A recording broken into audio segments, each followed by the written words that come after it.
Akashvani COVID-19 ప్రత్యేక వార్తలు చదువుతోంది ఎంట్రపాటి మాధవీలత. కోవిడ్ వ్యాప్తి నివారణకు 3 ముఖ్యమైన సూచనలు పాటిద్దాం. కోవిడ్ను నిర్మూలిద్దాం. 2 గజాల భౌతిక దూరం పాటిద్దాం. ముఖానికి మాస్కు ధరిద్దాం. చేతులను తరచూ శానిటైజర్తో శుభ్రం చేసుకుందాం. తెలంగాణ రాష్ట్రంలో 862 మందికి కొత్తగా కోవిడ్ సోకింది.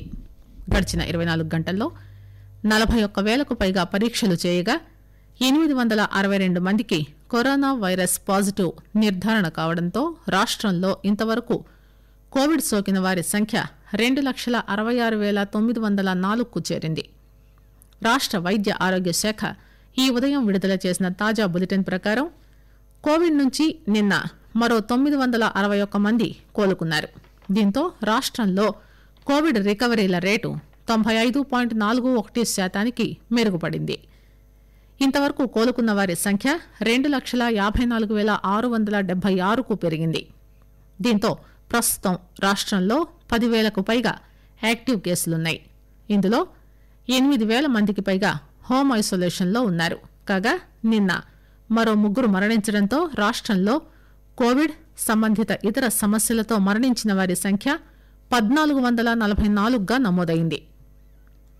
ఆంధ్రప్రదేశ్లో కొత్తగా 831 మందికి కరోనా పాజిటివ్గా నిర్ధారణ అయిందని రాష్ట్ర వైద్య ఆరోగ్య శాఖ తెలిపింది. గడిచిన 24 గంటల్లో మరో 6 మరణించారని వెల్లడించింది. రాష్ట్రంలో మొత్తం పాజిటివ్ కేసుల సంఖ్య 8,64,674కు చేరింది. ప్రస్తుతం యాక్టివ్ కేసుల సంఖ్య 12,673గా ఉంది. రాష్ట్రంలో ఇప్పటి వరకు 8,45,039 మంది కోవిడ్ నుంచి కోలుకున్నారు. 6,962 మంది కోవిడ్ బాధితులు చనిపోయారు.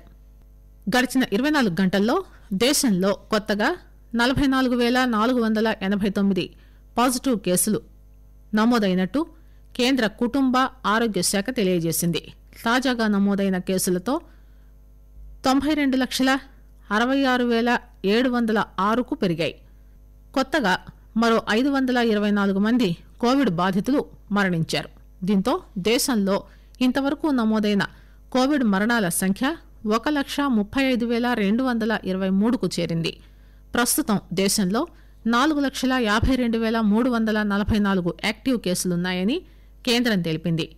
గడిచిన 24 గంటల్లో 36,367 మంది డిశ్చార్జ్ అయ్యారని, ఇప్పటి వరకు 86,79,138 మంది కోలుకున్నారని వివరించింది. ఇదిలా ఉండగా దేశవ్యాప్తంగా బుధవారం ఒకే రోజున 10,90,238 నమూనాలు పరీక్షించినట్టు Indian council for medical research తెలియజేసింది. ఇప్పటి వరకు 13 కోట్లకు పైగా టెస్టులు చేసినట్టు వివరించింది. కరోనా నియంత్రణలో ఇంతవరకు సాధించిన ప్రగతిని సుస్థిరపరచుకోవడంతో పాటుగా కరోనా వైరస్ వ్యాప్తిని మరింతగా కట్టడి చేసేందుకు కేంద్ర ప్రభుత్వం నూతన మార్గదర్శకాలు విడుదల చేసింది.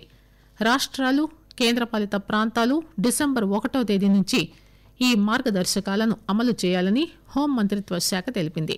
ఇందులో భాగంగా కంటైన్మెంట్ జోన్లలో కోవిడ్ నిబంధనలు కఠినంగా అమలు చేయాలని స్పష్టం చేసింది. అంతర్జాతీయ ప్రయాణాలు, ఈత కొలనులు, ఎగ్జిబిషన్ హాళ్లు వీటిపై నిషేధం కొనసాగుతుందని, సామాజిక, మతపరమైన, సాంస్కృతిక కేంద్రాలు, సినిమా థియేటర్లలో 50% సామర్థ్యంతో కార్యకలాపాలు కొనసాగించవచ్చని తెలిపింది. అయితే అవసరం అనుకుంటే వీటిపైన కూడా పూర్తిస్థాయిలో ఆంక్షలు విధించే అధికారం రాష్ట్రాలకు ఉంటుందని కేంద్ర హోంశాఖ మార్గదర్శకాల్లో పేర్కొంది. మాస్కులను నిరంతరం ధరించడం వల్ల కరోనాను నిర్మూలించవచ్చని శాస్త్రవేత్తలు తెలిపారు. కోవిడ్ మహమ్మారి ఇప్పట్లో ప్రపంచాన్ని వదిలే పరిస్థితి కనిపించని నేపథ్యంలో బహిరంగ ప్రదేశాల్లో సర్జికల్ మాస్క్ లాంటి ఎక్కువ సామర్థ్యం కలిగిన ఫేస్ మాస్కులను కనీసం 70% మంది ప్రజలు ఉపయోగించినా కరోనాను చాలా వరకు కట్టడి చేయవచ్చని నేషనల్ యూనివర్సిటీ ఆఫ్ సింగపూర్కు చెందిన శాస్త్రవేత్తలు జరిపిన అధ్యయనంలో తేలింది. ఆకాశవాణి కోవిడ్-19 ప్రత్యేక వార్తలు ఇంతటితో సమాప్తం.